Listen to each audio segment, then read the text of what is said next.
Hello everyone, this is Nisha Dhote. I welcome you all to the मेरा classes. जैसा कि आप लोग जानते हैं, एमपी असिस्टेंट प्रोफेसर एग्जाम की जो डेट है वो 30 अगस्त है, स्पेशली हमारे केमिस्ट्री की, है ना।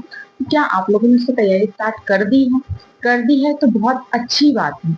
क्योंकि हमारे पास सफिशिएंट टाइम है। अभी अगर हम अभी की तैयारी स्टार्ट करना चाहते हैं तो हमारे पास सफिशिएंट टाइम बचा हुआ है, ताकि हम जो है हमारे एग्जाम को क्वालिफाई कर सके। इस बार कंपटीशन भी थोड़ा सा टफ है, क्योंकि जो है माइनस मार्किंग ऐड कर दी है, और ये हमारी हिस्ट्री में पहली बार ऐसा हो रहा है ना, कि भाई उन्होंने माइनस मार्किंग ऐड कर दिया। थोड़ा सा कंपटीशन जो है वो टफ हो ही गया है। तो अगर आप लोगों ने तैयारी स्टार्ट नहीं की है तो बहुत सही मौका है, ये कर दीजिए। और अगर कर दी है तो बहुत अच्छा मौका है, ठीक है। और आज का जो लेक्चर होने वाला है वो होने वाला है उन्हीं असिस्टेंट प्रोफेसर जो एस्पिरेंट्स हैं उनके ऊपर, कि भाई उन लोगों ने अगर तैयारी स्टार्ट कर दी है तो हम थोड़ा सा चेक कर ले कि उनकी तैयारी जो कितने अच्छे से चल रही है ना। क्योंकि असिस्टेंट प्रोफेसर एग्जाम की तैयारी में जो है हमें प्रैक्टिस करना बहुत जरूरी होता है ना। क्योंकि बिना प्रैक्टिस के जो है हमारी एग्जाम को क्वालिफाई करना हमारे लिए थोड़ा सा मुश्किल होगा। तो आज मैं जो लेकर आई हूँ, आज का लेक्चर वो होने वाला है हमारा आपके प्रैक्टिस क्वेश्चंस के ऊपर, ठीक है। हम आज जो है बस थोड़ा सा चेक करेंगे कि आपकी तैयारी जो है कितने अच्छे से चल रही है। और अगर आप लोगों ने जो है मेहरा क्लासेस का जो है केमिस्ट्री का बैच जो है वो ज्वाइन किया है, स्पेशली असिस्टेंट प्रोफेसर एग्जाम का, तो आप लोगों को उसमें जो है जैसा आप लोग पढ़ाई कर ही रहे हैं कि भाई इसमें हमारी जो है मैक्सिमम यूनिट जो है कंप्लीट होती है। यूनिट 4 कंप्लीटेड, यूनिट 5 कंप्लीटेड, है ना। यूनिट 6 जो है वो ऑलमोस्ट जो है वो कंप्लीट होने ही वाली है। इसके अलावा हमने यूनिट 2 और 3 में भी कुछ पार्ट्स कंप्लीट कर चुके हैं, ठीक है। यूनिट 7 में भी हमने जो है लगभग 2 यूनिट्स हमने कंप्लीट कर चुके हैं, ठीक है। उसकी क्वेश्चन प्रैक्टिस बस बची है ना। यूनिट 2 3 की क्वेश्चन प्रैक्टिस भी बाकी है, 7 की क्वेश्चन प्रैक्टिस भी बाकी है, और जो 6 हमारी रनिंग है उसमें हम जो क्वेश्चन के मतलब जो हम थ्योरी पढ़ रहे हैं उस थ्योरी के साथ ही जो हम क्वेश्चन प्रैक्टिस वहां पर करते हैं, ठीक है। तो ये तो आपको सब पता ही है ना। मैं तो बस आपको ऐसे ही ओवरऑल बता रही हूँ, ठीक है। तो देखो, क्योंकि हमारा काफी सिलेबस जो है कंप्लीट हो चुका है, तो मैंने सोचा कि क्यों ना थोड़ी सी क्वेश्चन प्रैक्टिस की जाए। और इसी को लेकर आज का जो ये क्लास है ये होने वाली है, कि जिसमें मैं आपको क्या कराऊंगी, प्रैक्टिस क्वेश्चंस कराऊंगी स्पेशली, ठीक है। क्वेश्चन प्रैक्टिस कौन से? मिक्स्ड क्वेश्चन, किसी टॉपिक पे नहीं, कुछ नहीं। पिछली बार जो है हमने एक पर्टिकुलर टॉपिक लिया था, काइनेटिक्स, ठीक है। काइनेटिक्स का पार्ट 2 जो है वो हमको डिस्कस करना भी बाकी है, डोंट वरी, वो भी मैं लेकर आऊंगी। लेकिन उसके पहले थोड़ा सा जो है हम मिक्स क्वेश्चन जो है वो उसको प्रैक्टिस करेंगे, ठीक है। चलिए, अगर आप लोगों ने वो काइनेटिक्स वाला लेक्चर जो उसकी प्रैक्टिस जो है वो नहीं देखी है तो उसको भी देखिए, ताकि आपका जो चैप्टर है वो अच्छे से जो है तैयार हो सके, ठीक है।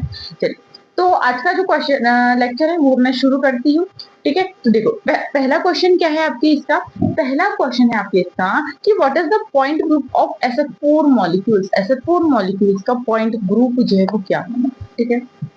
अब पॉइंट ग्रुप कैसे निकालते हैं भैया, है ना।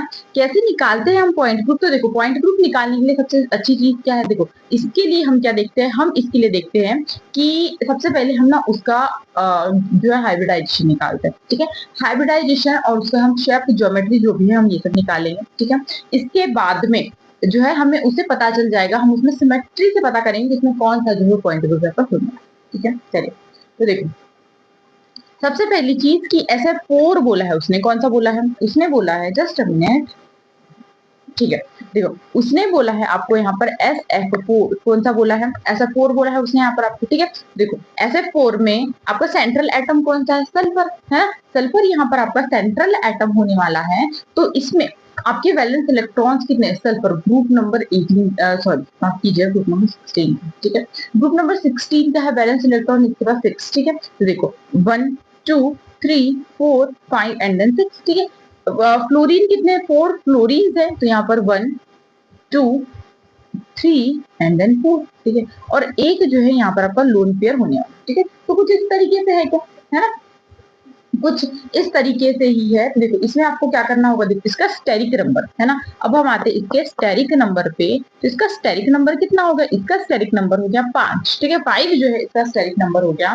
तो अब आपको क्या करना है? अब आपको ये करना है कि इसके स्टेरिक नंबर 5 से तो ये तो पता चल गया कि भाई हमें इसे मेनली किसका काम होता है, हमें इसे मेनली काम होता है इसकी शेप का, ठीक है, शेप का काम होता है। तो शेप हम किस अकॉर्डिंग निकालेंगे, देखो शेप के लिए सल्फर यहाँ पर सेंटर में आ गया, एक लोन पेयर यहाँ पे, और ये 4 फ्लोरीन जो है वो कुछ इस तरीके से। तो ये किस शेप का दिख रहा है, आपने बॉन्डिंग पढ़ी ही है ना, हमने बैच में बॉन्डिंग डिस्कस की ही है। तो देखो ये किस तरीके का दिख रहा है, क्या ये आपका शी शॉ शेप जो है वो दिख रहा है ना, कौन सा शी शॉ शेप जो है ये दिख रहा है आपका यहाँ पर, कौन सा शीशो शेप जो है ये दिख रहा है यहाँ पर। देखो अब ये शेप है तो ये कैसा दिख रहा है, चलो ये तो ये बाहर हो गया कि भाई कैसा शेप है, ये शीशो शेप, ठीक है। अब इसमें हमें निकालना है पॉइंट ग्रुप, तो पॉइंट ग्रुप निकालने के लिए सबसे मेन चीज क्या होती है, हमें उसमें जो है प्लेन डाल के देखना होता है। देखो अभी इसमें देखो क्या, देखो डी हम क्या करते हैं इसमें, अब को जब भी पॉइंट ग्रुप निकालना हो ना तो बहुत अच्छी मेथड है, कौन सी, एलिमिनेशन मेथड, ठीक है। एलिमिनेट करते चलना, देखो जैसे आपका पहला ऑप्शन है D4H, ठीक है, D4H है तो D4H हॉरिजॉन्टल प्लेन, क्या आप वहां पर हॉरिजॉन्टल प्लेन होना चाहिए। देखो क्या इसमें इस टाइप का जो है ऐसा प्लेन है, क्या इस टाइप का ऐसा प्लेन जा रहा है, देखो आप खुद ही देखो इस टाइप का ऐसा प्लेन वहां पर नहीं जाएगा, है ना, नहीं जाएगा। तो देखो तो जब उसमें एच है ही नहीं, हॉरिजॉन्टल प्लेन है ही नहीं, तो D4H होगा क्या, नहीं, D4H तो यहाँ पर नहीं है, ठीक है, ये तो क्लियर हो गया। अब बात आती है, देखो नेक्स्ट ऑप्शन क्या है, C2V, ठीक है, नेक्स्ट ऑप्शन क्या है, C2V यहाँ पर होने वाली, देखो वर्टिकल प्लेन, ठीक है, वर्टिकल प्लेन आपको डालना है। और देखो उसने भी कौन सा बोला, उसने C2 बोला, तो क्या इसमें C2 एक्सिस है, देखो क्या हमने यहाँ से, क्या हम यहाँ से एक इस तरीके का प्लेन यहाँ पर डाल सकते हैं, ठीक है, इस तरीके का प्लेन यहाँ पर डाल सकते हो। देखो ये वाली साइड जो है, ये वाली साइड ये इस साइड को क्या कर रही है, रिफ्लेक्ट कर रही है, बिल्कुल यहाँ पर जो ये क्या कर रही है, रिफ्लेक्ट यहाँ पर ये कर रही है ना। तो मतलब ये इक्वल पार्ट में जो दो इक्वल पार्ट में इसको डिवाइड कर रही है, या फिर मैं अगर मैं बोलूँ तो ऊपर वाला पार्ट जो है नीचे वाले पार्ट की बिल्कुल मिरर इमेज है, ठीक है। तो क्या इसमें C2 एक्सिस प्रेजेंट है, बिल्कुल यहाँ पर C2 एक्सिस यहाँ पर प्रेजेंट होने वाली है ना। देखो यहाँ पर C2 एक्सिस यहाँ पर प्रेजेंट हो गई, और कौन सा प्लेन है, वर्टिकल प्लेन है, तो हम यहाँ पर क्या बोलेंगे कि भाई ये कौन सा है, यहाँ पर C2V जो यहाँ पर प्रेजेंट है। अच्छा देखो अगर हम बाकी के ऑप्शंस को और देखें, ठीक है, हमें नहीं समझ में आया कि इसमें C2V है, ठीक है, नहीं समझ में आया कि इसमें C2V है, तो हम इसमें क्या करेंगे, C4, अब C4V के लिए इसमें 4 साइड्स होनी भी तो चाहिए, है ना। जैसे अगर आपके पास क्या होता, स्क्वायर प्लेनर होता, तो स्क्वायर प्लेनर में आपको यहाँ पर आराम से जो है C4V हो जाए, ठीक है।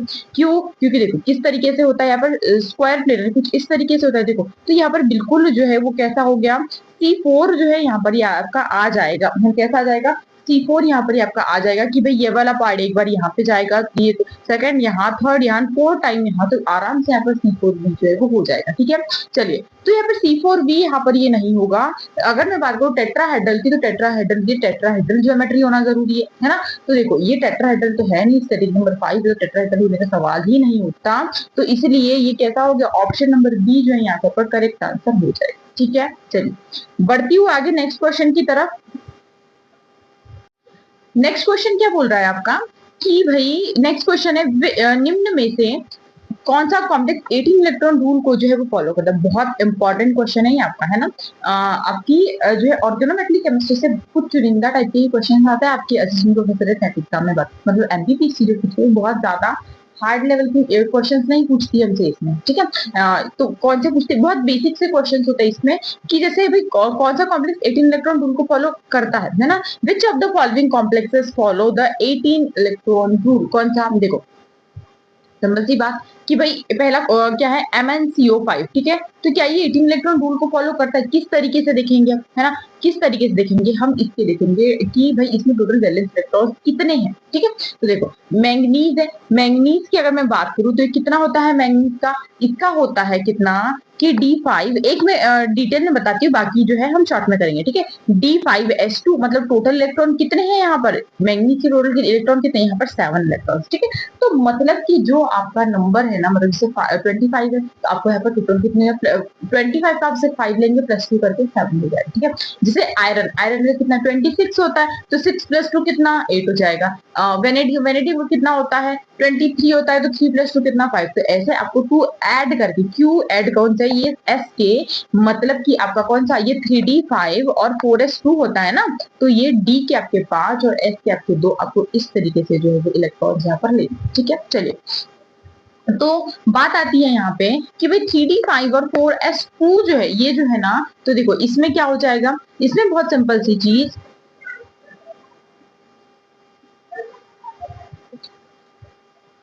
देखो तो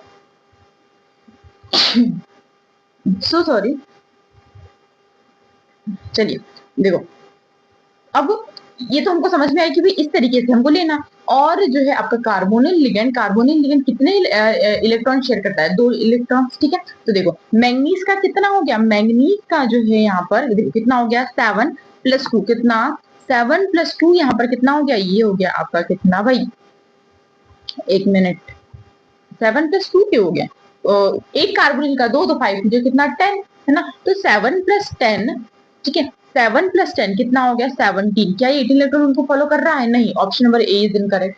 आयरन की बात करूं तो आयरन का कितना होता है, 6+2 कितना, 8+5 टू जा 10, तो ये कितना हो गया 18 इलेक्ट्रॉन, बिल्कुल ये फॉलो कर रहा है। फिर भी हम आगे और जाते हैं, देखो वेनेडियम का कितना, वेनेडियम का जो है कितना हो गया, देखो 3+2 5, तो 5+6 टू जा कितना 12, तो 12+5 कितना हो गया, ये तो 17 होता है, ये नहीं फॉलो कर रहा। कार्बोनिल का कितना, माफ कीजिएगा कोबाल्ट, ठीक है, कोबाल्ट 7+2 कितना 9+4 टू जा कितना 8, तो ये भी कितना हो रहा, ये भी जो है यहाँ पर आपका 17 हो रहा है, तो आपका ऑप्शन नंबर बी जो है यहाँ पे करेक्ट आंसर हो जाए, ठीक है। चलो आगे बढ़ती हूँ मैं नेक्स्ट क्वेश्चन की तरफ। नेक्स्ट क्वेश्चन क्या है कि which metal ion is present in carbonic anhydrase enzyme, कौन सा जो है वो कार्बोनिक एनहाइड्रेज एंजाइम में कौन सा मेटल आयन होता है, कौन सा मेटल आयन होता है कार्बोनिक एनहाइड्रेज में? देखो बहुत सिंपल है और बहुत बेसिक चीज है। हमने कुछ मेटल एंजाइम्स पढ़े थे आपकी किसमें, ये पढ़े थे हमने आपके बायो इनऑर्गेनिक केमिस्ट्री, ठीक है। देखो कार्बोनिक एनहाइड्रेज एंजाइम हमने सबसे पहला ही था, है ना, ये क्या करता था कि ये जो है क्या करता था कि देखो क्या करता था, ये CO2 का हाइड्रेशन करता था, ठीक है, या डिहाइड्रेशन भी करता था, है ना। ये देखो किस तरीके से H2+ CO2 किस में जाएगा, ये H2CO3 कार्बोनिक एसिड, है ना, ये इसमें ज्यादा था। और ये कौन काम करता था, ये बिल्कुल ये जो है रिवर्सिबल प्रोसेस थी, ठीक है, तो इस तरीके से होता था। तो मैंने बोला कि कैसा करेगा भाई, ये इस तरीके से जो है ये यहाँ पर करता है, ठीक है।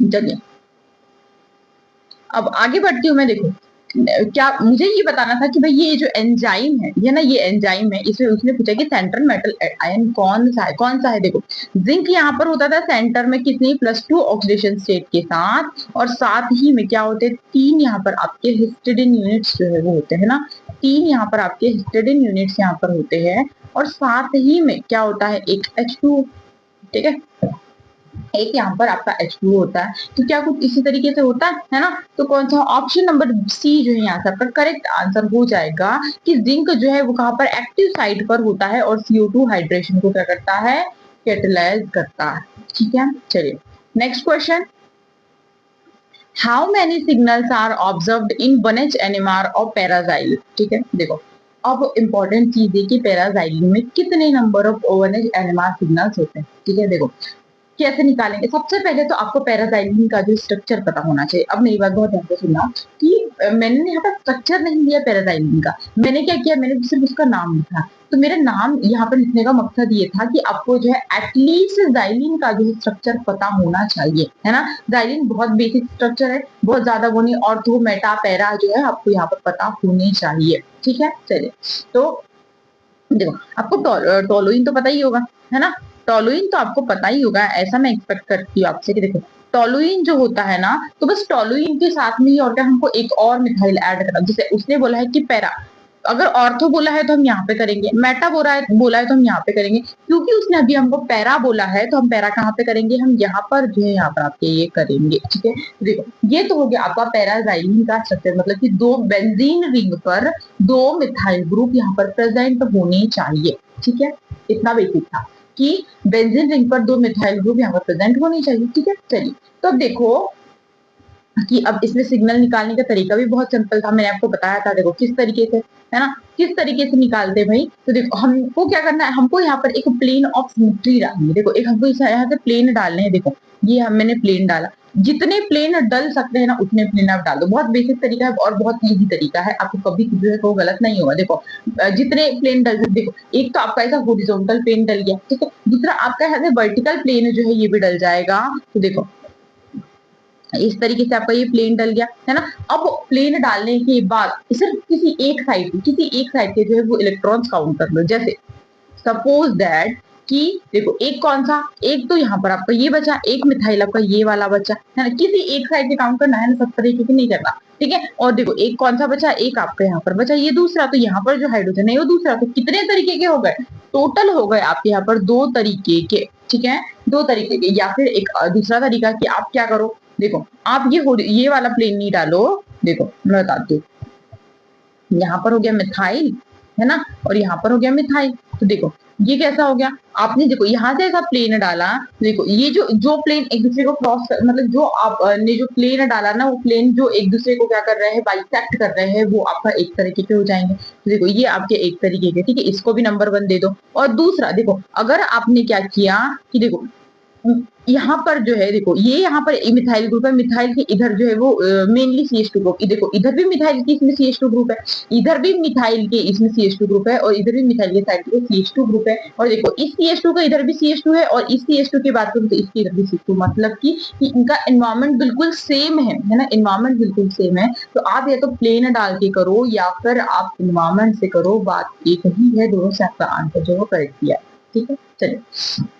तो क्या चीज है इंपॉर्टेंट चीज ये है कि भाई आपको मैंने 2 तरीके बता दिए है ना, आपको जो भी तरीका जो है वो सफिशिएंट लगता है, या जो भी तरीका आपको बेटर लगता है ना, वो आप जो है वो यूज कर सकते हैं, ठीक है। आंसर बस आपका सही आना चाहिए, तो यहाँ पे मैंने आपको आंसर बता, ठीक है। चलिए नेक्स्ट क्वेश्चन कि the commutator is equal to, अब ये है आपका क्वांटम केमिस्ट्री का क्वेश्चन, ठीक है। देखो तो इसमें जो है क्या होता है कि देखो सबसे पहले आपको जो है इन ऑपरेटर्स की वैल्यू पता होनी चाहिए। एक्स की वैल्यू तो नहीं होती, लेकिन पी एक्स की वैल्यू तो होती है। क्या होता है आपको, मोमेंटम जिसको हम संवेग बोलते हैं वो होता है, ठीक है। तो देखो एक्स मतलब पोजीशन है, और पी एक्स जो है वो मोमेंटम होगा, ठीक है। चलिए तो देखो यहाँ पर हमको वैल्यू लिखनी है, देखो एक्स की वैल्यू यहाँ पर एक्स की हो जाएगी, और पी एक्स की वैल्यू तो क्या हो गया, iota H cut D by D, क्या यही वैल्यू होती है क्या, है ना, यही वैल्यू होती है क्या, है ना, ये हमने डिस्कस किया है, हमने बैच में क्वांटम केमिस्ट्री कंप्लीट किया था, और उसमें उसकी प्रैक्टिस अभी हमारी बाकी है, प्रैक्टिस भी हम जरूर से जरूर करेंगे, ठीक है। तो देखो इसमें क्या होगा कि भाई इतना है ना, ये हमने लिख दिया। अब इसके बाद, ठीक है, इसके बाद हमें क्या करना है, जो आपकी कांस्टेंट एंटिटी होती है उसको आप क्या करो, कॉमन निकाल लो। तो कौन है यहाँ पे, आयोटा एच कट, ठीक है, आयोटा एच कट कॉमन आ गया, बचा क्या, एक्स डी बाई डी, है ना। और इसका जब आप वो करेंगे है ना, इसका जब आप क्या करेंगे, तो देखो इसकी वैल्यू कितनी आएगी, ओनली 1, कितनी आएगी, ओनली 1 आएगी। हमने इसको डिटेल में डिस्कस किया है कैसे, ठीक है। तो इसका आंसर कितना आ जाएगा, पॉजिटिव का आयोटा एच कट, ठीक है। अच्छा नेगेटिव किस केस में आएगा भाई, नेगेटिव उस केस में आएगा कि देखो अगर यहाँ पर क्या हो, अगर यहाँ पर हो d by d x into क्या हो जाएगा एक्स, ठीक है, इंटू नहीं होता है यहाँ पे, ठीक है, इंटू नहीं होता, so sorry, D by D x comma या फिर क्या एक्स, ठीक है। तो इस केस में यहाँ पे क्या आएगा, इसका आंसर -1 आएगा। इस केस में क्या आएगा, देखो ये इस केस में आएगा आयोटा एच कट इंटू +1, तो इक्वल्स टू यहाँ पर आएगा क्या, आयोटा एच कट, ठीक है। इस तरीके से आपका आंसर जो है यहाँ पर होने वाला है। तो देखो आयोटा एच कट जो है, मतलब यहाँ पर आपका आंसर कितना आएगा, ऑप्शन नंबर बी जो है यहाँ पर करेक्ट आंसर, ठीक है। चलिए नेक्स्ट, ठीक है, नेक्स्ट क्वेश्चन की तरफ मैं मूव करूं तो देखो, for a zero order reaction half life is, zero order reaction के लिए हाफ लाइफ को पूछा, देखो इंडिपेंडेंट ऑफ कॉन्सेंट्रेशन, क्या ऐसा होता है क्या, तो देखो इसके लिए देखो यहाँ पर देखो कि टी हाफ की वैल्यू कितनी होती है, A0/2 की, क्या इतना होता है ना, क्या इतना होता है जीरो ऑर्डर रिएक्शन के लिए। डोंट वरी, मैं इसको आपको एक पूरा चार्ट बना के दूंगी, है ना, ताकि आपको ना बिल्कुल टेंशन लेने की जरूरत ही नहीं है, कि आप जो है वो इजीली जो किसी भी ऑर्डर रिएक्शन मतलब इजीली जो है मैं विद ट्रिक जो है आप लोग को ये सब प्रोवाइड करूंगी, एक चार्ट में ही जो है आपकी सारी ऑर्डर रिएक्शन जो है कंप्लीट हो जाएगी, डोंट वरी, ठीक है। चलिए आगे बढ़ती हूँ मैं अभी। तो देखो क्या होगा, टी हाफ इक्वल्स टू क्या होता है, A0/2 के, तो देखो ये होता है। अब A0 क्या है, यहाँ पर A0 क्या है, तो A0 यहाँ पर जो है आपका इनिशियल कॉन्सेंट्रेशन है, क्या है, इनिशियल कॉन्सेंट्रेशन जो है यहाँ पर ये आपका होने वाला है। तो देखो A0 तो हो गया इनिशियल कॉन्सेंट्रेशन, अब आगे क्या करना, अब आगे आपको ये करना है कि भाई देखो A0 T half equals to A0/2 के, तो देखो ये कैसा हो जाएगा, ये डायरेक्टली प्रोपोर्शनल है ना, A0 इनिशियल कॉन्सेंट्रेशन, तो उसने यही पूछा है कि भाई ये कैसा होगा, इंडिपेंडेंट ऑफ कॉन्सेंट्रेशन, ऐसा है क्या, नहीं, ये डिपेंड कर रहा है directly proportional of to concentration, बिल्कुल ये डायरेक्टली प्रोपोर्शनल। देखो ये है ना कि भाई टी हाफ इक्वल्स टू कितना होता है, टी हाफ इक्वल्स टू होता है A0/2 के, है ना, यही है, यही है क्या, है ना। तो ये जो है आपका यहाँ से करेक्ट आंसर हो जाएगा, तो ऑप्शन नंबर बी। ठीक है, देखो इनवर्सली प्रोपोर्शनल है क्या, नहीं, इनवर्सली प्रोपोर्शनल नहीं। फर्स्ट ऑर्डर रिएक्शन जो इंडिपेंडेंट होती है, सेकंड ऑर्डर रिएक्शन आपकी इनवर्सली प्रोपोर्शनल, ठीक है, और third order reaction inversely proportional होती है लेकिन उसका स्क्वायर होता है। ठीक है, चलिए स्क्वायर प्रोपोर्शनल नहीं। ठीक है, चलिए आगे बढ़ती हूँ नेक्स्ट क्वेश्चन की तरफ। For spontaneous process del G should be, del G जो है वो क्या होते हैं, अभी आपका थर्मोडायनेमिक्स का क्वेश्चन है कि भाई स्पॉन्टेनियस प्रोसेस के लिए डेल जी की वैल्यू कितनी होती है, कैसी होती है। देखो अब अगर आपको याद हो तो हमने थर्मोडायनेमिक्स में इसको डिस्कस किया था कि भाई सिर्फ और सिर्फ किसके लिए, एक तो होता है आपका डेल पी के लिए, दूसरा आपका डेल एस के लिए, है ना। इन्हीं दोनों के लिए ये कैसा होता है, greater than and equal than zero होता है। सिर्फ और सिर्फ याद रखना, ये बहुत इंपॉर्टेंट है ना, बहुत ज्यादा इंपॉर्टेंट है कि डेल पी और डेल्टा एस के लिए ही जो कैसा है, ये greater than equal than zero होता है। बाकी सभी के लिए एक्सेप्ट जो भी आपके हो गया, जो कि वेरिएबल्स हो गए, जो भी हो गया, आप सभी के लिए जो इन दोनों को छोड़कर जो भी आपका बचता है ना, वो कैसा हो गया, डेल वी हो गया, है ना। और इसके अलावा जो भी आपका बचता है, डेल एच हो गया, डेल ई हो गया, सभी इसके लिए कैसा होता है, less than and equal than कैसा होता है, less than equal than zero होता है, एक्सेप्ट जो भी है यहाँ पर बाकी सभी के। ठीक है, बस इतना ध्यान रखना कि डेल पी और डेल एच के लिए कैसा होता है, greater than equal than zero होता है। ठीक है, तो ऑप्शन नंबर कौन सा, ऑप्शन नंबर सी जो है करेक्ट आंसर आ जाएगा, क्यों, इसने डेल जी की वैल्यू बोली गिव्स फ्री एनर्जी। ठीक है, चलिए नेक्स्ट क्वेश्चन की तरफ मूव करें।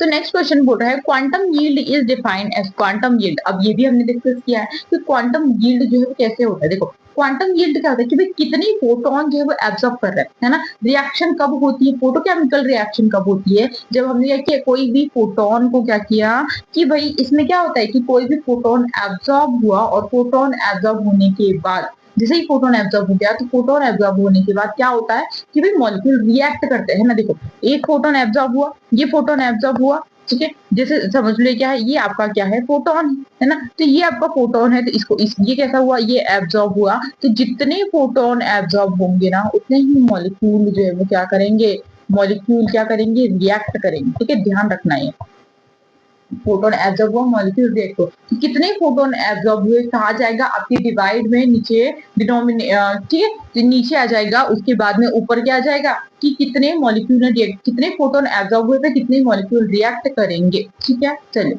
मतलब कि कुछ इस तरीके से समझो, कितने फोटोन एब्जॉर्ब हुए मतलब कि जो आपको टोटल मार्क्स है ना वो कहाँ आएंगे, 100 में कितने फोटोन आपने एब्जॉर्ब किए, उसमें से कितने मॉलिक्यूल ने रिएक्ट किए, कितने मार्क्स आपके मिले, है ना। सपोज आपको मिले 80 मार्क्स, तो आपके जो है ये आएंगे आपके यहाँ पर। ठीक है, तो कुछ इस तरीके से आपको ध्यान रखना है। ठीक है, तो ऑप्शन नंबर ए जो है यहाँ से आपका करेक्ट आंसर हो जाएगा कि it measures efficiency of photochemical reaction. ये क्या बताता है, अगर आपको पूछे एग्जाम में कि भाई क्वांटम यील्ड बताता क्या है, तो ये आपको बताता है फोटोन की एफिशिएंसी जो है ये आपको यहाँ पर बताता है।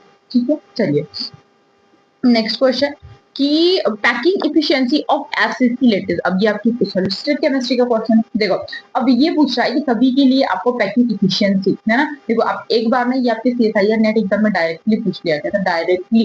ठीक है, कि पैकिंग इफिशिएंसी पूछे। देखो सबके लिए मैंने आपको बताई थी, एक होता है एससी के लिए, एक होता है आपको किसके लिए, बीसीसी के लिए, ठीक है, एक होता है आपका एफसीसी के लिए। तो एससी के लिए कितना होता है 52%, ठीक है। पैकिंग इफिशिएंसी बीसीसी के लिए कितना होता है 68%, और साथ ही में एफसीसी के लिए कितना होता है 74% जो है यहाँ पर आपका होता है। ठीक है, तो हमसे पूछा उसने एफसीसी का है ये, तो ऑप्शन नंबर सी जो है यहाँ पर करेक्ट आंसर हो जाएगा। ठीक है, चलिए नेक्स्ट क्वेश्चन कि number of EPR lines for mn+2, mn+2 के लिए ईपीआर लाइन जो है वो कितनी होंगी। देखो बहुत सिंपल तरीका है, देखो इसलिए आपका फॉर्मूला क्या होता है, फॉर्मूला होता है आपका यहाँ पर 2ni+1। ठीक है, अब देखो उसने पूछा है कौन सा, मैग्नीज, मैग्नीज के लिए कितना, मैग्नीज देखो एक ही आयन है, तो एक ही आयन है, तो देखो देखो 2ni+1 होता है। ठीक है, 2ni+1, देखो 2 का 2, n की वैल्यू कितनी, मैग्नीज एक ही है, एक आयन है, तो 1 इंटू देखो आई की वैल्यू वो यहाँ पर दे के रखेगा आपको एक्स्ट्रा में, तो कितनी होती है 5/2।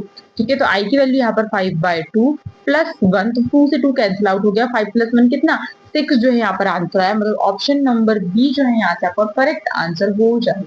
ठीक है, चलिए नेक्स्ट क्वेश्चन की तरफ मूव करें। तो नेक्स्ट क्वेश्चन क्या बोल रहा है यहाँ पर कि विच ion show deviation from spin only magnetic moment, किस आयन में स्पिन ओनली वैल्यू से डेविएशन मिलता है, किस इससे मिलता है भाई। तो देखो क्या होता है कि बहुत सिंपल चीज है ना, ये हमने कोऑर्डिनेशन केमिस्ट्री में डिस्कस किया था। देखो उसने बोला कि spin only say deviation, spin only say deviation ना मतलब कि उसमें क्या होगा, ऑर्बिटल जो है वो कंट्रीब्यूशन भी इंक्लूड हो जाएगा। ठीक है, स्पिन ओनली से उसमें क्या होता है, उसमें ये होता है कि स्पिन ओनली से जो होता है डेविएशन मतलब स्पिन ओनली से अलग, मतलब स्पिन ओनली का फॉर्मूला क्या होता है आपका यहाँ पे रूट में n+2। सिर्फ इतना पे ये सफिशिएंट नहीं होता, उसके अलावा उसमें क्वेंचिंग वाला भी फॉर्मूला उसमें ऐड हो जाता है, मतलब कॉन्ट्रीब्यूशन वाला फॉर्मूला भी जो है उसमें ऐड हो जाता है, रूट में L+1 है ना, उसके साथ ही में ये ऐड हो जाता है। तो ये कब होता है, देखो ध्यान रखना कि भाई जब भी तो क्या होता है अनसिमेट्रिकल फीलिंग होगी ना तो उससे ये डेविएशन दिखाएगा। जैसे हम वन बाय वन सारे डिस्कस कर लेते हैं, ठीक है। देखो हम वन बाय वन सारे के सारे डिस्कस कर लेते हैं। देखो जैसे Mn+2 है, ठीक है, Mn+2 मतलब मैंगनीज +2 तो कितना हो जाएगा यहाँ पर सिंपली D5 आया, ठीक है, 1 2 3 4 5, ठीक है। देखो Eg और T2G, अच्छा हमको देखना है कि अनसिमेट्रिकल फीलिंग किसमें, unsymmetrical feeling only and only T2G में, Eg में हमें नहीं देखनी, ठीक है, T2G में देखनी है, Eg में नहीं देखनी है, इस बात का आप ध्यान रखेंगे, ठीक है। चलिए तो देखो यहाँ पर एक इलेक्ट्रॉन यहाँ, दूसरा यहाँ, तीसरा यहाँ, है ना, फोर्थ एंड देन फाइव। देखो T2G कैसा है, T2G यहाँ पर आपका कैसा है, सिमेट्रिकली फील्ड है, कैसा है, सिमेट्रिकली फील्ड है। तो सिमेट्रिकली फील्ड में क्या डेविएशन होता है, नहीं, सिमेट्रिकली फील्ड में डेविएशन नहीं होता है। डेविएशन के लिए मतलब कि ऑर्बिटल कॉन्ट्रीब्यूशन के लिए जरूरी है कि आपका T2G कैसा हो, अनसिमेट्रिकली फील्ड हो। T2G कैसा होना चाहिए, मैं यहाँ पे मैंने बता दिया कि ऑर्बिटल कॉन्ट्रीब्यूशन के कारण क्या होता है, ऑर्बिटल कॉन्ट्रीब्यूशन के कारण ये अनसिमेट्रिकली फील्ड होता है। कौन है, T2G। Eg की मैं बात नहीं करी, सिर्फ और सिर्फ T2G से हमें मतलब है, ठीक है। चलिए देखो ये सिमेट्रिकली फील्ड है, इसमें ऑर्बिटल कॉन्ट्रीब्यूशन होगा क्या, नहीं होगा, ठीक है। चलिए नेक्स्ट क्या है, कोबाल्ट+2 की अगर मैं बात करूं तो देखो 3 4 5, ठीक है। अब वन बाय वन हम सबके लिए अगर डिस्कस करें तो यहाँ पर ये किसका है, ये है आपका किसके लिए, कोबाल्ट का कितना हो जाएगा, कोबाल्ट का यहाँ पर हो जाएगा आपका D7, ठीक है, D7 हो जाएगा। वन बाय वन हम इलेक्ट्रॉन को फिल करें तो 1 2 3 4 5 6 और 7। देखो ये T2G कैसा है, अनसिमेट्रिकली फील्ड है, कैसा है, ये अनसिमेट्रिकली फील्ड है। सिमेट्रिक है क्या, नहीं, ये अनसिमेट्रिक है। तो इसमें जो है वो हो सकता है, ठीक है। तो ऑप्शन नंबर बी जो है हमारा करेक्ट आंसर हो जाएगा। इसके अलावा हम बाकी फिर भी हम चेक कर लेते हैं आगे, ठीक है। देखो अब ये क्रोमियम+3+2 होता है तो D9 होता, +3 होता है D8 हो जाता, ठीक है। तो ये हो जाएगा आपका D8 1 2 3 4 5, ठीक है। इलेक्ट्रॉन फिल करो 1 2 3 4 5 6 7 और 8। देखो यहाँ पर भी T2G कैसा है, T2G आपका यहाँ पर सिमेट्रिकली फिल्ड है, कैसा है, सिमेट्रिकली फील्ड है। तो क्या इसमें जो है वो ऑर्बिटल कॉन्ट्रीब्यूशन होगा, नहीं, इसमें भी नहीं होगा। अब बात आती है हमारे जिंक+2 मतलब कि कौन सा, D10 की। तो D10 में कितना हो जाएगा, ये तो बिल्कुल सिमेट्रिकल होगा, 3 4 5 6 7 8 9 10। देखो इसमें जो है इसमें भी T2G कैसा है, सिमेट्रिकली फील्ड है। और ये कब होता है हमारा जो है स्पिन ओनली से डेविएशन, और कब दिखाता है मतलब कि उसमें जो है वो क्वेंचिंग भी ऐड होगी। तो देखो इसमें क्या होगा कि ऑर्बिटल कॉन्ट्रीब्यूशन होगा, है ना, ऑर्बिटल कॉन्ट्रीब्यूशन के कारण क्या हो जाएगा कि भाई ये कैसा हो जाएगा, ऑर्बिटल कॉन्ट्रीब्यूशन किसमें होता है, अनसिमेट्रिकली फील्ड कौन, T2G वाला होता है, उसमें ये होता है। इस बात का आप ध्यान रखेंगे, जब भी T2G अनसिमेट्रिकल होगा वहां पे स्पिन ओनली वाला फॉर्मूला नहीं लगेगा, वहां पे ऑर्बिटल कॉन्ट्रीब्यूशन भी उसमें ऐड हो जाएगा, ठीक है। चलिए ये हमने बैच में बहुत अच्छे से डिस्कस किया था, है ना, जब कोऑर्डिनेशन केमिस्ट्री में मैग्नेटिज्म को हम डिस्कस कर रहे थे, ठीक है। चलिए तो ऑप्शन नंबर बी यहाँ पे आपका करेक्ट आंसर हो गया। नेक्स्ट क्वेश्चन की तरफ बढ़ती हूँ मैं।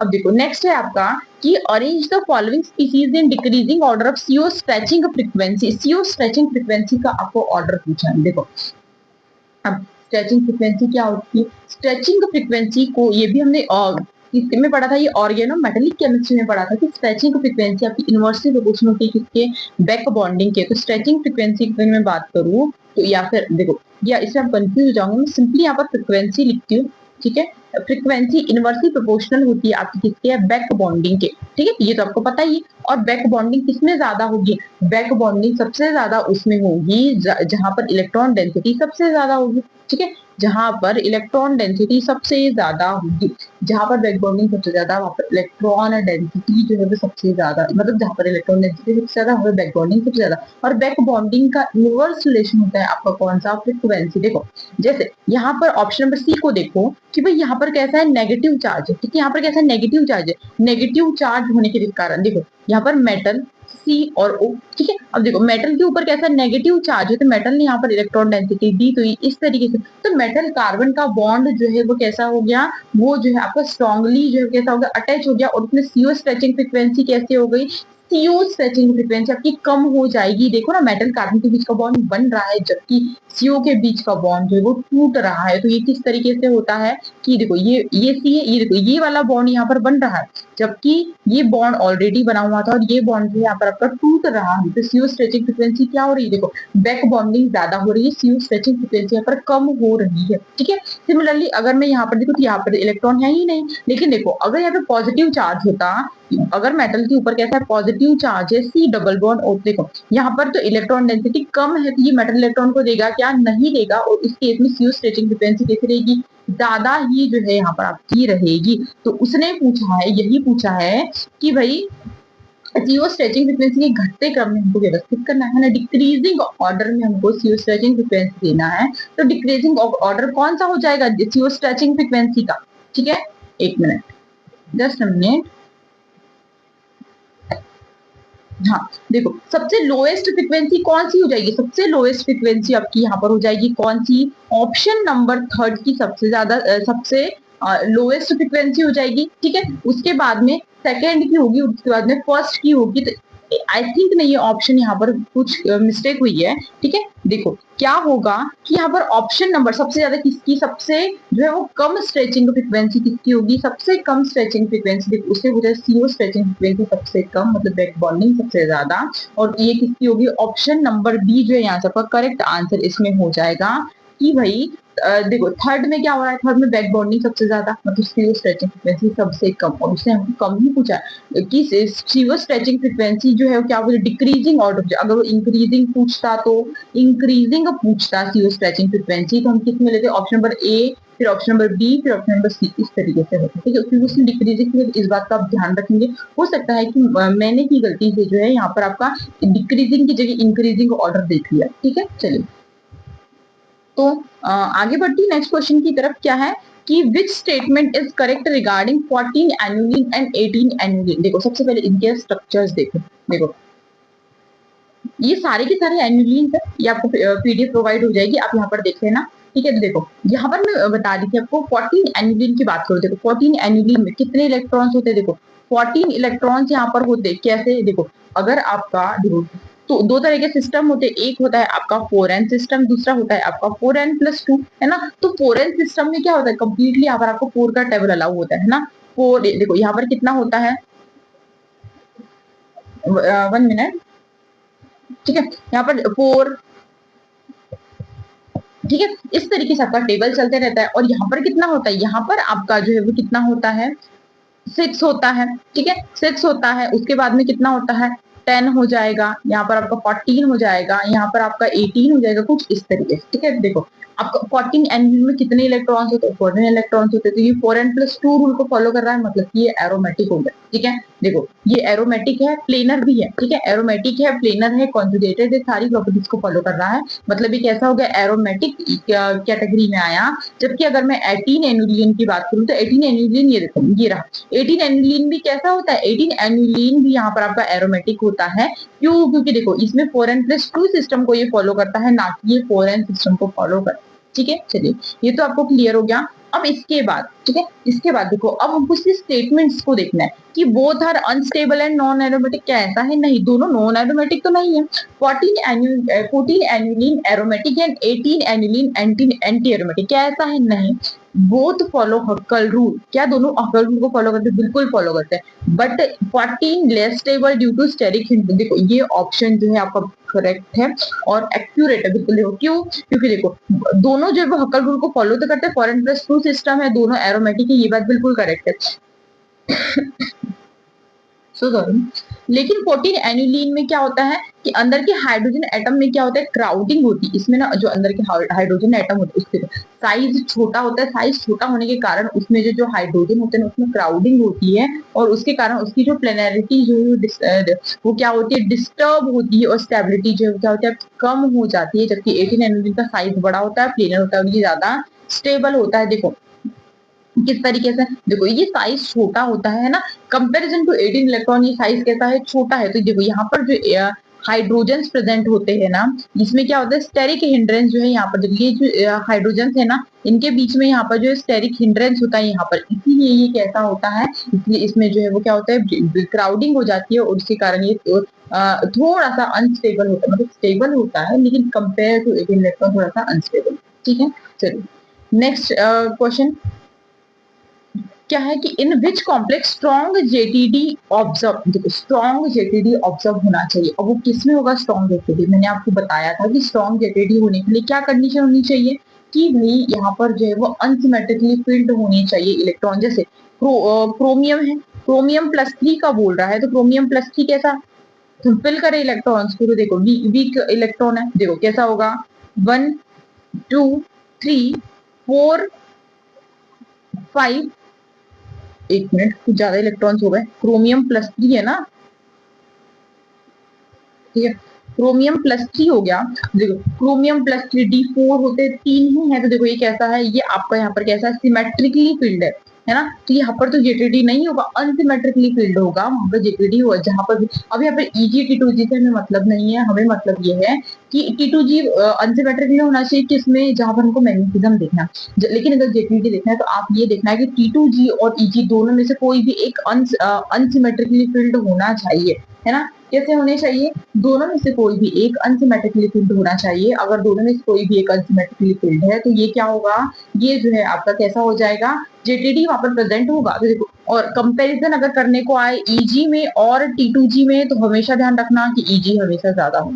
ठीक है, चलिए अब नेक्स्ट की बात करते हैं हम मैंगनीज की, है ना। मैंगनीज की देखो कितना होगा, 1 2 3 4 5, ठीक है। मैंगनीज V+3 है, +3 मतलब D4 इलेक्ट्रॉन, देखो कैसा होगा, 1 2 3 एंड देन 4, तो कैसा होगा, Eg जो है यहाँ पर Eg अनसिमेट्रिकली फील्ड है, यहाँ पर जेटीडी है। ठीक है, आयरन +2 की बात करूं तो वहां पर भी कितना है, D6 है। देखो आयरन +2 में यहाँ पर कैसा है, D6 होने वाला है, तो देखो कैसा, 1 2 3 प्लस 3 4 5 6, देखो अब यहाँ पर देखो, यहाँ पर भी एक ही अनसिमेट्रिकल, यहाँ पर भी एक ही अनसिमेट्रिकल फील्ड है Eg और T2G में। तो इसलिए मैं बोल रही हूँ कि हमेशा ध्यान रखना कि Eg और T2G दोनों में कंपैरिजन करने को आए तो हमेशा ध्यान रखना कि Eg में हमेशा ज्यादा होता है एज कम्पेयर टू T2G। ठीक है, चलिए तो यहाँ पर ऑप्शन नंबर कौन सा, बी जो है यहाँ से आपका करेक्ट आंसर इसमें हो जाएगा। ठीक है, चलिए नेक्स्ट क्वेश्चन की on forming N2+ and O2+ bond order. देखो अगर हमने क्या किया कि अगर हमको N2 और O2 से इलेक्ट्रॉन हटाना है ना, N2 और O2 से क्या, देखो N2 था, N2 से हमने एक इलेक्ट्रॉन को रिमूव किया, माइनस इलेक्ट्रॉन किया, और ये कैसा बचा, N2 पॉजिटिव। O2 था, O2 से भी हमने एक इलेक्ट्रॉन को रिमूव किया, ये बचा O2 पॉजिटिव। तो वो उस कंडीशन में पूछा है कि बॉन्ड ऑर्डर पे क्या इम्पैक्ट पड़ेगा। अब देखो मैंने आपको इसलिए बहुत शॉर्ट ट्रिक बताई थी, किस तरीके की शॉर्ट ट्रिक थी भाई वो, देखो क्या होगा इसमें, ठीक है। देखो N2 था, इसका बॉन्ड ऑर्डर याद रखना 3, और टोटल इलेक्ट्रॉन जिसके 40, ठीक है 40 इलेक्ट्रॉन होते। अब क्या करो आप, N2 यहाँ पर क्या हो जाएगा, यहाँ पर हो जाएगा आपका N2, एक मिनट, ठीक है, हमको N2 और O2 के फॉर्म में ही करते हैं ना। तो देखो यहाँ पर हो जाएगा आपका N2 पॉजिटिव, यहाँ पर हो जाएगा आपका N2 नेगेटिव, और यहाँ पर हो जाएगा आपका O2, यहाँ पर हो जाएगा आपका O2 पॉजिटिव। ठीक है, नहीं नेगेटिव नेगेटिव, ठीक है। देखो 40, यहाँ पर 15 इलेक्ट्रॉन, यहाँ पर 16 इलेक्ट्रॉन, यहाँ पर 17 इलेक्ट्रॉन। अब देखो आपको क्या करना है, आपको ये करना है कि सबसे हाईएस्ट बॉन्ड ऑर्डर किसका होता है, N2 का होता है। देखो N2 से अगर हम कहाँ गए, N2 पॉजिटिव पर गए तो बॉन्ड ऑर्डर क्या होगा, देखो यहाँ पर क्या हो जाएगा, यहाँ पर 2.5, यहाँ पर N2 पॉजिटिव नेगेटिव में क्या हो जाएगा, यहाँ पर 2.5, यहाँ पर 2, हमको क्या करना है, 0.5 डिक्रीज करते चलना है, इसके इधर भी 2, ठीक है, इसके यहाँ पर 1.5। तो देखो अगर हम O2 से, O2 में क्या हो रहा है, N2 नेगेटिव की जगह अगर हम यहाँ पर क्या करें, O2 पॉजिटिव करें तो ये बेटर रहेगा हमारे लिए, ताकि हम क्वेश्चन हमारे इसी फॉर्म में, ठीक है। देखो क्या N2 है, N2 से हम N2 पॉजिटिव पर गए, मतलब एक इलेक्ट्रॉन डोनेट किया, तो यहाँ पर कितने इलेक्ट्रॉन आए, यहाँ पर हो जाएंगे टोटल 13 इलेक्ट्रॉन्स, ठीक है। कितने इलेक्ट्रॉन्स हो गए भाई यहाँ, ठीक है देखो N2 से N2 पॉजिटिव पर गए, मतलब एक इलेक्ट्रॉन डोनेट करे, टोटल इलेक्ट्रॉन कितने बचे, 13 इलेक्ट्रॉन यहाँ पर बचे, तो बॉन्ड ऑर्डर कितना हो गया, 2.5 जो है यहाँ पर आपका बॉन्ड ऑर्डर हो जाएगा। अगर मैं बात करूं कितना कि N2 का कितना है, 3 है ना, और N2 से N2 पॉजिटिव गया तो क्या हो गया, देखो 3 से कैसे आया, 2.5 पर आया, N2 में क्या हो गया, डिक्रीज हुआ। जबकि अगर मैं बात करूं O2 से अगर O2 पॉजिटिव आया, एक इलेक्ट्रॉन उसने डोनेट किया, तो कितना हो, इसका बॉन्ड ऑर्डर बढ़ गया, क्योंकि O2 का 2 था और O2 पॉजिटिव कितना था, 2.5 था। मतलब कि अगर मैं ये सब रिमूव करूं, क्योंकि ये सब तो मैंने आपको बैच में बताया ही है, ठीक है, ये सब मैंने आपको बैच में बताया ही है, तो ठीक है, यहाँ पे क्योंकि थोड़ी सी स्पेस कम है तो ऑप्शन के ऊपर ही लिखा हुआ है इसलिए, ठीक है। चलो तो देखो क्या हो रहा है कि O2 और N2 और O2 की अगर मैं बात करूं तो इसमें क्या होता है कि डिक्रीज कि N2 का बॉन्ड ऑर्डर कैसा हो रहा है, decrease for N2 and increase for O2। Option number C जो है यहाँ पर करेक्ट आंसर हो जाए, ठीक है। चलिए नेक्स्ट क्वेश्चन कि अच्छा नेक्स्ट क्वेश्चन है आपका कि stability of Hg2 positive and liquid nature of Hg is due to, देखो मरकरी की स्टेबिलिटी और लिक्विड नेचर का जो है वो रीजन क्या होता है, हमेशा ध्यान रखना कि मरकरी जो है वो कैसी होती है, उसकी स्टेबिलिटी और लिक्विड नेचर का रीजन क्या है कि उसमें जो है क्या होता है, relativistic contraction of 6s orbital. अब इसको समझो कि ये कैसा क्या है, ठीक है। देखो क्या होता है कि ये बहुत जो आपके बहुत बड़े बड़े एटम्स होते हैं ना, हैवी एटम्स, इसमें क्या होता है कि इलेक्ट्रॉन्स बहुत तेज चलते हैं ना, बहुत तेजी से घूमते रहते हैं, जिसको हम क्या कहते हैं, इसको हम बोलते हैं रिलेटिविस्टिक इफेक्ट, ठीक है। देखो इसमें क्या होता है, इसमें 6s ऑर्बिटल क्या होते हैं, श्रिंक हो जाते हैं और इलेक्ट्रॉन न्यूक्लियस के पास टाइटली, देखो 6s ऑर्बिटल कैसे होता है, श्रिंक हो जाते हैं और DF का साइज क्या होता है, बहुत बढ़ जाता है, ठीक है। 6s जो है श्रिंक हो जाता है, छोटे हो जाता है, D और F बढ़ जाते हैं, इसकी वजह से उसका क्या होता है कि वो लिक्विड नेचर में ही रह जाता है ना। तो इलेक्ट्रॉन न्यूक्लियस के पास जो है वो XS वाले ऑर्बिटल जो है उसके पास टाइटली बाउंड हो जाते हैं, उसकी वजह से क्या होता है कि मेटेलिक बॉन्डिंग जो है वो वीक हो जाती है और मरकरी कैसा हो जाता है, लिक्विड रह जाता है, ठीक है। इसका रीजन क्या है, इसका रीजन है आपका रिलेटिविस्टिक कॉन्ट्रैक्शन। इसके अलावा रिलेटिविस्टिक कॉन्ट्रैक्शन में देखो मैंने यहाँ पर कुछ अलग अलग रीजन लिखे, जैसे अगर मैं इसकी बात करूँ, देखो मरकरी में क्या होता है कि रिलेटिविस्टिक इफेक्ट के कारण 6s ऑर्बिटल जो है वो अत्यधिक या संकुचित हो जाते हैं, क्या होता है ये जो है वो कैसे हो जाते हैं, श्रिंक हो जाते हैं। इसकी वजह से इलेक्ट्रॉन नाभिक के बहुत पास बंधे रहते हैं और मेटेलिक बॉन्डिंग में क्या होता है, भाग नहीं लेते। कमजोर बंधन के कारण मरकरी क्या होता है, सामान्य तापमान पर, मतलब कि एज अ रूम टेम्परेचर पर भी कैसा होता है, ये लिक्विड अवस्था में रहता है, ठीक है। तो इस चीज को आप विशेष तौर पर ध्यान रखेंगे। इसके अलावा रिलेटिविस्टिक इफेक्ट के कुछ एग्जांपल, जैसे गोल्ड जो है वो पीले कलर का होता है, इसका रीजन क्या है, रिलेटिविस्टिक इफेक्ट, ठीक है। कुछ अलग अलग एग्जांपल। इसके अलावा रिलेटिविस्टिक इफेक्ट्स क्या होता है, हैवी एलिमेंट्स में भी होता है, और इसमें क्या होता है कि हैवी एलिमेंट्स में मैंने अभी बताया कि भाई इसमें क्या होता है, एस ऑर्बिटल क्या होता है, एस ऑर्बिटल का क्या होता है, श्रिंक हो जाता है, और डी ऑर्बिटल कैसा हो जाता है, उसका एक्सपांशन हो जाता है, ठीक है। चलिए नेक्स्ट है कि एसिड बेस बैटरी वोल्टेज, तो ये वाला भी एक वो है, तो ये भी इसका रीजन भी क्या है, इसका रीजन भी आपका रिलेटिविस्टिक इफेक्ट, तो इस चीज को आप विशेष तौर पर ध्यान रखेंगे, ठीक है। तो ये तो बात हो गई हमारी रिलेटिविस्टिक इफेक्ट की, कुछ अलग एग्जांपल से इसको भी आप ध्यान रखेंगे, ठीक है। चलिए सो एवरीवन, यहाँ पर जो है हमारे जितने भी क्वेश्चन थे आज के वो लेक्चर फिनिश होता है। मुझे बताइएगा जरूर कि आपको आज का लेक्चर जो है वो किस तरीके का लगा, कैसा लगा, ठीक है। और क्या आप इसी तरीके के और क्वेश्चन और जो है मतलब क्वेश्चन प्रैक्टिस करना चाहते हैं तो कमेंट में मुझे जरूर बताइएगा। So thank you so much. इसी के साथ ही आप लोगों के लिए एक इम्पोर्टेंट अपडेट कि अगर आप चाहते हैं क्या MP असिस्टेंट प्रोफेसर एग्जाम की तैयारी करना है ना, तो उसके लिए मैं आप लोगों के तो उसके लिए हमारा बैच जो है वो अवेलेबल है। ये रहा हमारा बैच है ना, असिस्टेंट प्रोफेसर के लिए स्पेशली ये टारगेटेड है, ठीक है। तो इसमें आपको जो ये क्या है, तो देखो ये आपका जो है कम्प्लीटली आपका प्रैक्टिस सेट कोर्स है।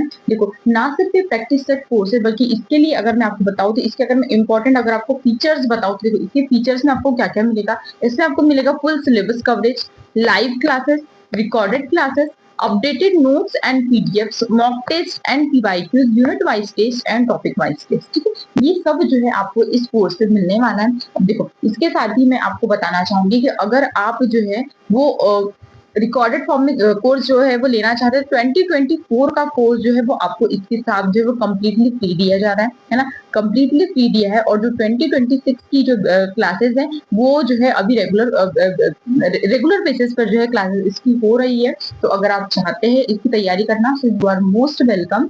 इसमें जो है आपको जो है रेगुलर क्लासेस और क्लासेस के जस्ट बाद जो है आपको इसमें क्या करवाया जाता है, क्लासेस हो गई, क्लासेस के जस्ट बाद इसमें आपको प्रैक्टिस सेट जो है वो करवाए जाते हैं। जैसे ही आपका जो है यूनिट कंप्लीट हो जाती है, आपका चैप्टर कंप्लीट हो जाता है, चैप्टर कंप्लीट होने के बाद आप लोगों को जो है इसमें कंप्लीटली फॉर्म में जो है इस तरीके से आपको जो है इसके एमसीक्यूज प्रैक्टिस कराई जाती है कि आपका जो है वो कंप्लीट तैयारी जो है, मतलब कंप्लीट रिवीजन जो है वो हो सके। सो अगर आप चाहते हैं अपने एमपी असिस्टेंट प्रोफेसर बनने के सपने को पूरा करना, so you are most welcome and enroll now and crack MP Assistant Professor exam with us. So everyone, thank you so much for today. मिलते हैं अपने नेक्स्ट सेशन में, और for your any queries you can contact on this number. Thank you so much.